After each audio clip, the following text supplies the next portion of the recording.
अस्सलाम वालेकुम viewers, welcome back to my YouTube channel daily tips with Asma. इज़ा नाम का शुमार लड़कियों के नामों में होता है। इज़ा एक इस्लामी नाम है। इज़ा नाम की इब्तदाई तारीख अरबी ज़बान से निकलती है। इज़ा नाम की लड़कियों के लिए खुशकिस्मत नंबर 1 माना जाता है।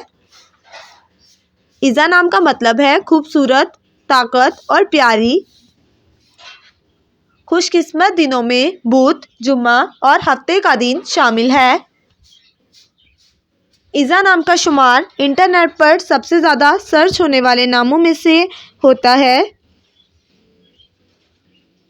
खुशकिस्मत धातों में हिंसों के हिसाब से चांदी शामिल है।